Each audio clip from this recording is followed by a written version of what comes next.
कुमार जी 101 रुपए, और ठाकुर ओमपाल सिंह जी 101 रुपए, मास्टर छत्रपाल जी 101 रुपए, और 101 रुपए राजेश ठेकेदार जी, और 100 रुपए जयदेव शर्मा जी जो कमेटी के संरक्षक हैं, वो भी 101 रुपए दे रहे हैं। धन्यवाद। अंदर हर मिस्टर बलवान बहादुर, हर मिस्टर एक शोला है, तू तो अभी बच्चा है।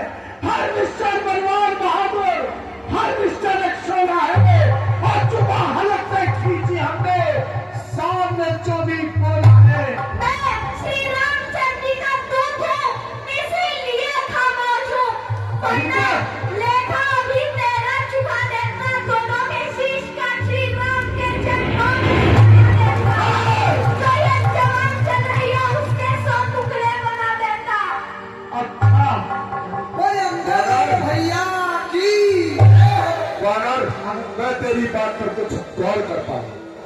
करो, तुम गौर करो। अगर वो संदीप चाहते हो तो स्वीकार मुझे इन नियमों पर। पहले तोड़े मुझसे तू बंधन, आज तक अब कोई लंका में तेरे हनुमान का मान बेटा बेटे रावण सेवा में उस समय टमाटर काटने में गंगा गते पारों की कर जोड़े मेरे राम लखन भिक्षा मांगे अपने प्राणों की। बस यही या और कुछ? ये तो मांगे साधारण है, मैं जाके उनसे कह दूंगा चारों बातें साधारण है। जिन हाथों में है फूल माता वह तोड़ भी उसे डालेंगे, लंका का माल विभीषण है उसे लंका में भेज डालेंगे। परंतु एक हुई है महानी, उसे कैसे पूरी कर पाओगे? जब जब महलों में जाओगे, जब जब नजरों में आएगी श्री नकली रूप में ठाठी की बात किस तरह से जोड़ी जाएगी। प्राण दे लाऊं तो लाऊं, अरे प्राण दे लाऊं तो लाऊं, कौन से ये था तो मैं, अरे कीट भुर्गे जानता हूँ, वानरी सेना को मैं, कारों को सब काल भोजन हो मेरे सामने, और मैं हूँ अग्नि और तुम ईंधन हो मेरे सामने। तुम उस छोटे से वानर को तो इतना कर डालते हो कि लंका में आग जला गया, दिल्ली तोड़ गया पक्षी, परंतु प्रभु के फल और पराक्रम को नहीं जानते, जिनकी करुणा लोक और प्रलोक में प्रतिपाद है। कोप जिनका जब चले है, काल है, भूषण है। मैं कृतामृत है जिनकी, कान खोल के सुन बात मैंने। मैं कृतामृत है जिनकी, क्रोध जिनका आग है, जिनका परमानंद में फैला हुआ अनुराग है। छेड़ कर उनको ही रावण आग में पड़ता है क्यों? बन के अंदर मूर्ख कुश्ती काल से लड़ता है क्यों? राम के चक्कर में आ, वो बंदर राम के चक्कर में आ, बेमौत मारे जाओगे, इससे अच्छा है लंका में रहो, कम से कम गुल चने तो खाओगे। ज्यादा मत बोलो, जब पता चलेगा तुमको सीने में आके लगेंगे, धनुष से बाण जब तेरे समर भूमि पे निकलेंगे, अधर्मी प्राण जब तेरे, तुझे जब काल के प्रहार आंसू जब जमालेंगे, लगोगे शीश को जब ठोकरे वानर उठाएंगे, ही चलेगा तुझको जीवन की कहानी का चिंगारी आग की थी क्या बुलबुला था एक पानी का। बुलबुला मुझको बुलबुला बताता है, ये बंदर का बच्चा बालक वानर जानता। अब तक हमने तुझे दूध जानकर कुछ नहीं कहा, तू दूध है इसीलिए तुझे छूट है, वरना नामो दिशा तेरा एकदम मिटा देता, जुबान तो चल रही है उसके सब टुकड़े बना देता, मसल देता पैरों तले, काल का भोजन बना देता, जला देता अगर में जहर का प्याला पिला देता, मसल देता भुजाओं में और डुबो देता समंदर में, बनाकर राख हड्डियों की तेरी फेंक देता मैं अंदर में। खड़ा है सामने अंदर, हम अपना मिटा ले तू, और कोई भी बचा हो तेरा उसको बुला ले तू, वरना फिर समय रहेगा नहीं सोचने की क्षमता। लाशों पे लाश रहेगी और खून की नदियां बहेंगी। फिर मत सोचना कि अगर मैंने उस दिन अंगद की बात सुन ली होती तो आज मेरा परिवार उजड़ा नहीं होता, मंगल चल रहा होता। सुन, सभा के अंदर इतना बोल रहा है, तेरे मुंह में ऐसी चम्मच लगा दूंगा, अरे मुंह से निकलेगा तेरे 25 दांत दिखा दूंगा। दिशा को भूल कर सूरज, दिशा को भूल कर सूरज अंधेरे में भटक जाए, निशाचर नख को चलते और चंद्रमा नीचे से आ जाए, बेमुख हो जाए शंकर, बुझा के लाश की बदले कमर चलने लगे अग्नि से, वचन न हो झूठा, बेशक नदी जमी रह जाए। बंदर भालू लेकर के, अरे बंदर भालू लेकर के जो तुमने फौज बनाई है, अरे पछूड़ी कहीं युद्ध लड़ते होंगे तो किसने अकल बनाई है? अक्षय कुमार के मरने का तुझे नहीं जरा सा भी है गम, जो तू मेरे सामने इतना बोल रहा हो बेशरम। हाँ, यदि शर्म होती तो उसी दिन आ जाता, बहना की नाक काटने के बदले में भीषण संग्राम मचा जाता, परंतु किसी स्वर्ग और पाताल का, अगर स्वर्ग और पाताल का पल्ला मिला देते हैं हम, पैर की ठोकर से ही ऊंचा मिला देते हैं हम। वज्र का दिल है हमारा, मोम और शीशा नहीं, हमने बैठाना किसी के बाप से सीखा नहीं। यदि तुमने बहकाना किसी के बाप से नहीं सीखा तो मेरे पापा से इतना क्यों डर गए थे? जब मेरे पिता तुमसे युद्ध करने आए थे तो तुम उनसे माफी क्यों मांग रहे थे? उनके कदमों में क्यों झुके थे? उन्होंने तुम्हें क्यों बचाया? क्योंकि तुम एक कमजोर योद्धा हो जो एक इंसान के पीछे से उसकी मर्जी का हनन कर ले तो इंसान नहीं कायर कहता है। अंगद, तू कितना बड़ा योद्धा है जो हम जैसे योद्धाओं को ऐसी ऐसी बातें सुना रहा है। बता, हम तेरी जुबान के साथ साथ तेरी कार्य क्षमता, तेरे शरीर का भी तो बल देखे, दिखा अगर तुझमें कोई बल है तो किसी योद्धा को जिससे मैं अपना बल दिखाऊं और एक-एक को चींटी की तरह इन हाथों से मसल जाऊं। अभी भी समय है रावण, सीता माता को राम जी को सौंप दे, वरना इस सोने की लंका में अंधेरा छा जाएगा, हर बच्चा चिल्लाएगा, तेरा सर्वनाश हो जाएगा। तुम बंदर भालू की सेना से किसी को डरना लगता है? अंगद, तुम बंदर भालू की सेना से किसी को डरना लगता है? जब भी ठीक करते हो एक केला फेंकना पड़ता है। यदि तुम अपने मन में इतना ही फूले हुए हो तो एक बात जरूर याद रखो,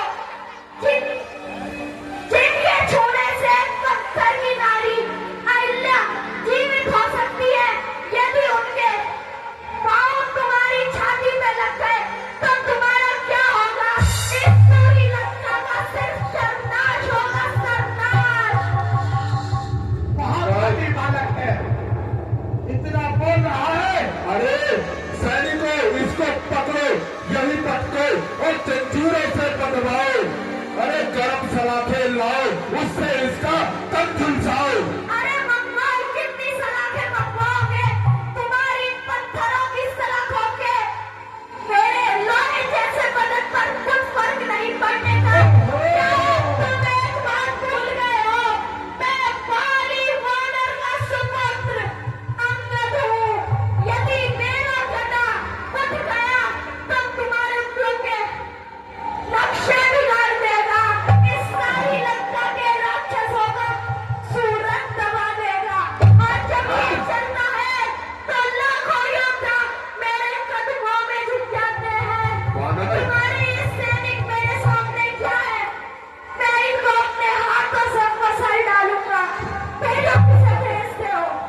है तो क्या, वरना निकल जाए यहाँ से। मैं क्यों निकलूं? मैंने क्या डरना सीखा है? तुम्हारी तरह शत्रुओं का नाम बदनाम करना सीखा है? मैं अपने पूर्वजों का नाम हमेशा उज्जवल में ले जाता हूँ, तुम्हारी तरह अंधेरे में नहीं। और एक बात याद रखो, अभी भी समय है, वरना तुम्हारा कुछ नहीं हो सकता।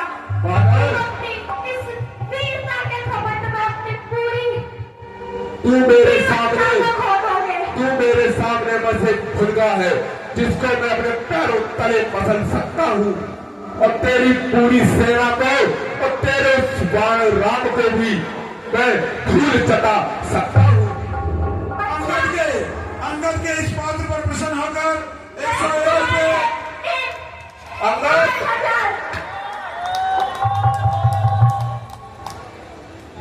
बड़ा ही अंगद के इस पात्र पर प्रसन्न होकर 101 रुपए राजेश ठेकेदार जी, 101 रुपए योगेश अग्रवाल जी, 101 रुपए सुभाष सिंह शर्मा जी, जींस फैक्ट्री वाले के सपुत्र दक्ष शर्मा जी, और 101 रुपए तिलक जोशी जी, डिस्ट्रिक्ट नैनीताल के रहने वाले हैं।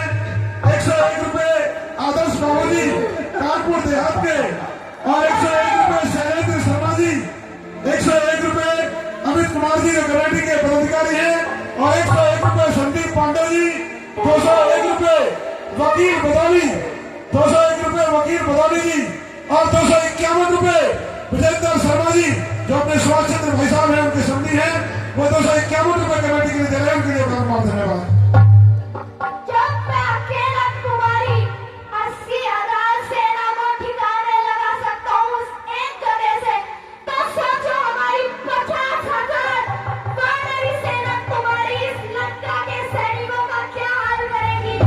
एक चींटी के समान चुटकी में मसल डालेगी और तुम्हारी अभिमान को पैरों तले ठोकर मार सकती है वो। यदि अरे तुम बाबा, अभी भी तू उसे सेना कहता है, बंदर भालू की फौज को तू सेना कहता है, वो तो मेरे सामने गाजर और मूली है। मेरा भोजन है सिर्फ और सिर्फ मेरा भोजन। गाजर मूली, यदि मैंने अपने योद्धापन का बल दिखा दिया तो तुम अपनी स्त्री के आंचल में छुप जाओगे। अब तुम्हारा ये पुत्र इंद्रजीत जमा जमा अहंकार में फूलता रहेगा, परंतु इसमें इतनी क्षमता नहीं बचेगी कि कालिका यदि तुझे इतना ही बल है, लेकिन अरे पत्थर के बच्चे, यदि तुझे इतना ही बल है तो मुझे अपना बल दिखा, यदि हो तुझ में कोई ताकत। यदि तुम मेरा बल देखना चाहते हो तो बल तो मैं दिखा दूंगा, परंतु डरते क्यों? आराम से बैठकर बात करो, मैं तुम्हें कुछ हानि नहीं पहुंचाऊंगा। अरे बानर, रामचंद्र जी का दूत मत तू मुझे नहीं जानता, मैं योद्धा नहीं। तू मुझे नहीं जानता। तू अपनी सी नन्ही जान व्यर्थ में क्यों खोना चाहता है, जो हमारे सामने इतनी बढ़ चढ़कर बातें कर रहा है। मैं अपनी नन्ही सी जान को तो खो दूंगा, लेकिन इस युद्ध स्थल के लिए अपने पूर्वजों में अपना नाम उज्जवल की तरफ ले जाऊंगा। तुम लोगों की तरह ये नहीं कि जब युद्ध करने की बारी आए तो स्त्रियों के आंचल में छुप जाओ। जब युद्ध करने की बारी आती है तो ये जुबान से स्त्रियों पर खड़ा रहता है। फिर यम लोग को भी अपनी मुट्ठी में कैद कर सकता हूँ। मेरे पिता ने मुझे इतनी बुद्धि दी है कि तुम जैसे लोगों को बहुत तले मसल सकता हूँ। तभी तो मेरे सामने आ गया। जब ये रावण की तलवार मयान से निकलती है अंदर, तो सिर काट कर ही मयान में जाती है। और जब मैंने ये कदम उठा लिया तो तुम्हारी ऐसी 100 तलवारों का चकनाचूर कर देगा और इन धनुष के छींटड़े कर देगा। और जब श्री रामचंद्र का तीर इस धनुष तक चलेगा तब तुम्हारी क्षमता नहीं होगी उनसे युद्ध करने की। अरे बानर, वो बालक क्या युद्ध करेंगे मुझसे, जो भेजा ही मेरे सामने एक बालक को है। पिता महाराज, तो इस इसे अभी तक तू तो एक बच्चा जानकर कुछ नहीं कहा, नहीं तो उठाकर फेंकता आकाश पर तारा रोता कोई ऐसे बेहयाती नाश पर। अरे हाथी और चींटी का भी कोई मेल है। अंगद का सामना करना तुम जैसे छोटे छोटे राक्षसों का खेल है। अरे कहाँ तू है, कहाँ मैं हूँ, कहाँ खड़ी मुझसे लड़ाई है। जरा सी चींटी है और चढ़ी पर्वत की चढ़ाई है। चली को आग कहते हैं, मुझी को राख कहते हैं, और पानी के घर में जो पैदा हुआ है पुत्र, उसे वीर, बुद्धिमान, शक्तिशाली अंगद कहते हैं।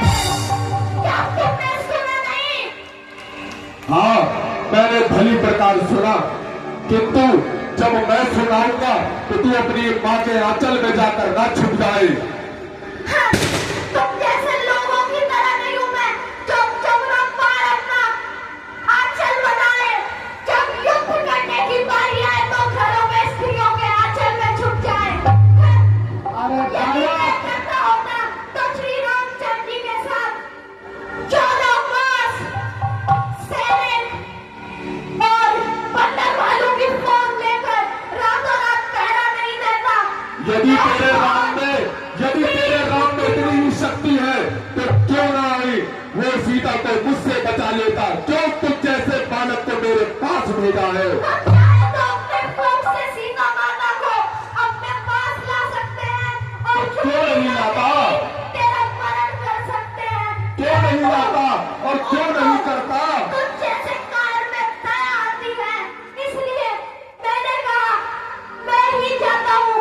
अभी तुम्हें इतना घमंड है तो मैं अपनी वीरता का सिक्का जमाता हूँ। जमा? तुम्हारी इस बड़ी सभा में मैं अपना पाँव जमाता हूँ। अच्छा। यदि भी तुम्हारा राक्षस मेरा पैर हिला गया तो सौगंध श्री रामचंद्र जी की, ये सुपुत्र पाली का बेटा अंगद श्री रामचंद्र जी का धूम सीता माता को हार गया। और अंकल भैया ने जो मम चरण सकै सतकारी,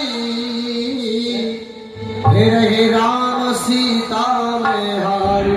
और अंकल भैया ने ऐसा प्रण किया आज तक किसी ने नहीं किया, और कहा यदि मेरे पैर को कोई हिला दे तो मैं सीता जी यही रहेंगे आपकी लंका में, और मैं राम जी को लेकर वापस चला जाऊंगा। ऐसा प्रण आज तक किसी ने नहीं किया जैसा अंकल भैया ने किया।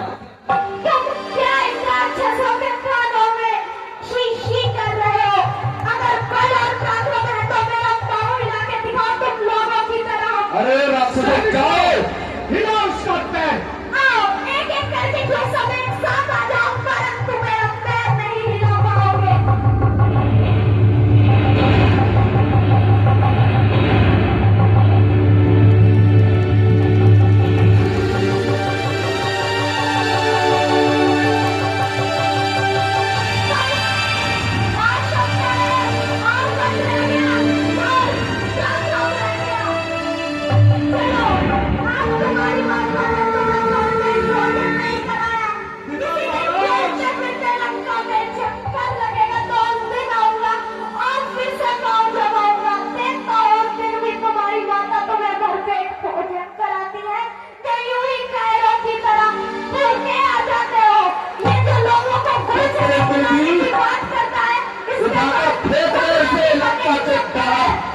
ये बारह का बच्चा यहाँ मेरे दरबार में पांव जमाए बैठा है।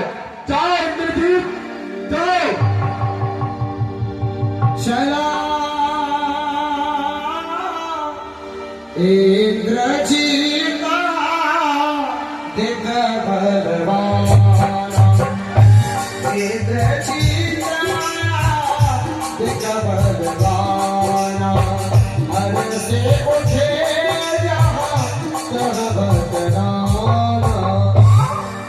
आओ अपना बल दिखाओ।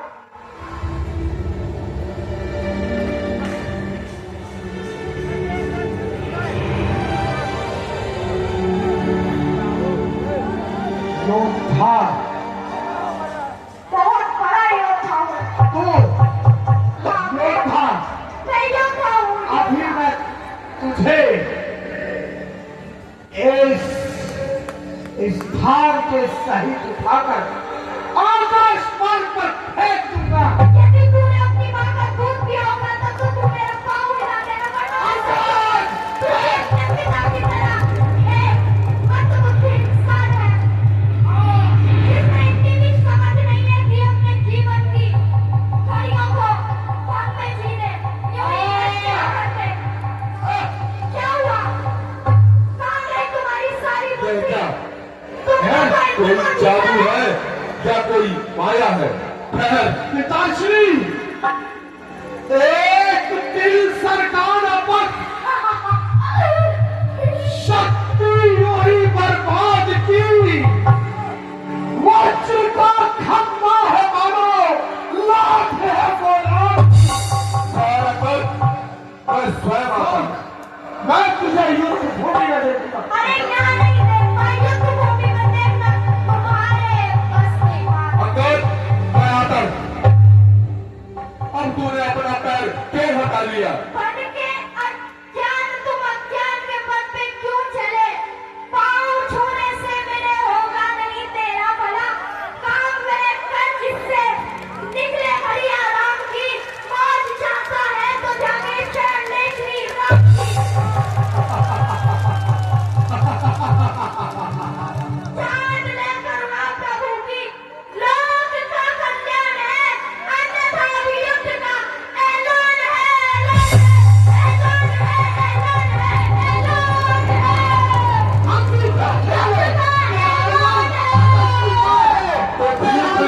हमें स्वीकार है, ऐलान हमें स्वीकार है।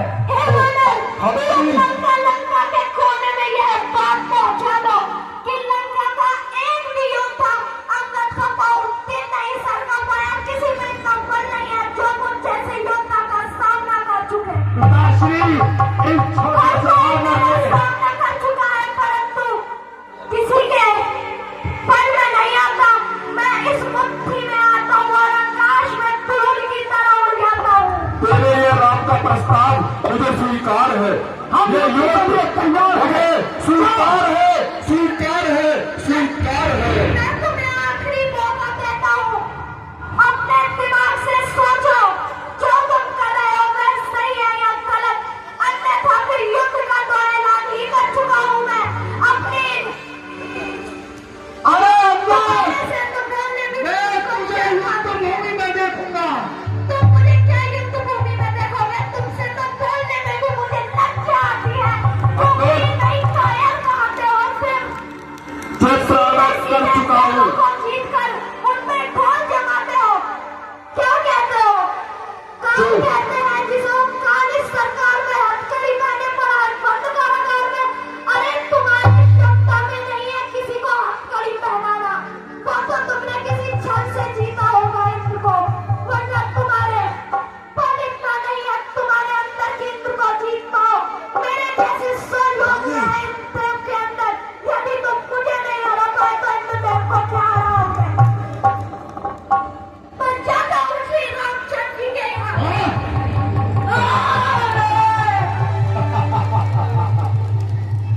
हमारे आज के कार्यक्रम के मुख्य अतिथि उस अभागे राम के लोकप्रिय बाद सांसद डॉक्टर महेश शर्मा कोई और न था। कुछ ही देर में हमारे बीच में पहुंचने वाले हैं। भेज दिया। ऐसी गोल चक्कर पर पहुंच चलो, चुके हैं। जो होगा धन्यवाद। देखा जाएगा। चलो जय शंकर की।